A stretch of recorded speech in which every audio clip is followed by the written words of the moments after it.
تنصح الحوامل دائما بتناول 3 وجبات على الأقل من الخضروات بشكل يومي، من بينها الخضروات الصفراء والتي تشمل الكوسة ومعظم أصناف القرع التي تحتوي على القليل من السعرات الحرارية والدهون والكوليسترول.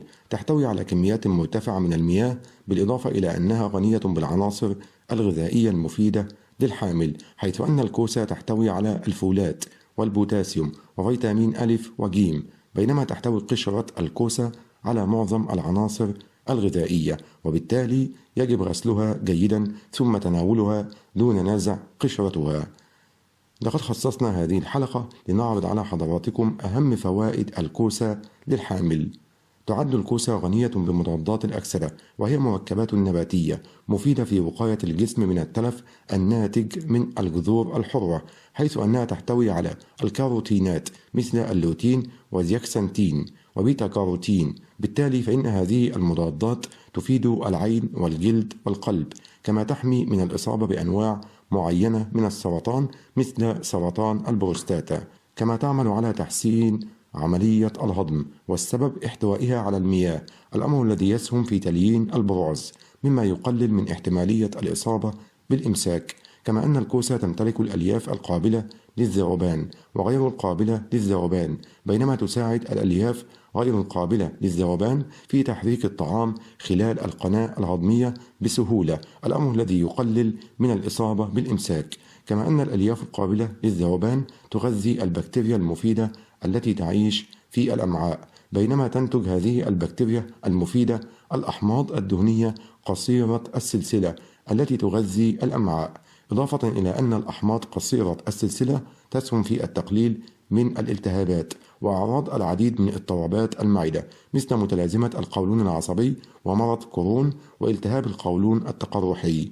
كما تعمل على التقليل من مستويات سكر الدم، فقد يساعد تناول الكوسة في التقليل من مستويات السكر في الدم عند الأشخاص المصابين بداء السكر من النوع الثاني، حيث أنها بديل مميز من المأكولات كثيرة الكربوهيدرات مثل المكرونة لقلة احتوائها على الكربوهيدرات. وبالتالي فإن الوجبات الغذائية قليلة الكربوهيدرات تساهم في التقليل من مستويات السكر في الدم والأنسولين، مما يقلل من حاجة مرضى السكر من النوع الثاني إلى تناول الأدوية والحفاظ على استقرار مستويات السكر في الدم. كما أن احتواء الكوسة على ألياف يسهم في استقرار نسبة السكر في الدم، وبالتالي يقلل من ارتفاع السكر بعد تناول الوجبات، بالإضافة إلى أن الألياف تزيد من حساسية الأنسولين التي تساهم في استقرار نسبة السكر في الدم.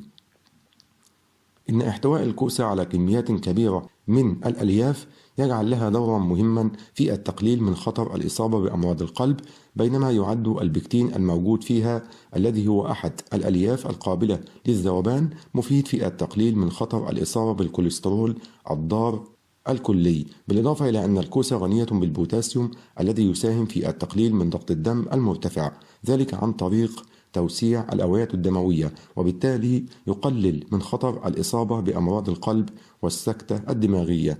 لكن من المحتمل أن تشعر الحامل بالجوع أكثر من المعتاد، ذلك لأنها تزود الجنين بالعناصر الغذائية المهمة لعملية النمو. توصى الحامل بتناول وجبات الطعام في أجزاء صغيرة لتجنب الشعور بالجوع، إذ يساعد ذلك في تخفيف مشكلات الجهاز الهضمي، وهي من الأعراض الشائعة للحمل. ومن المستحسن أن تأكل الحامل حوالي 2.5 إلى 3 أكواب، أي ما يعادل 500 جرام من الخضروات بشكل يومي، ويمكن استهلاكها إما نيئة أو مطبوخة.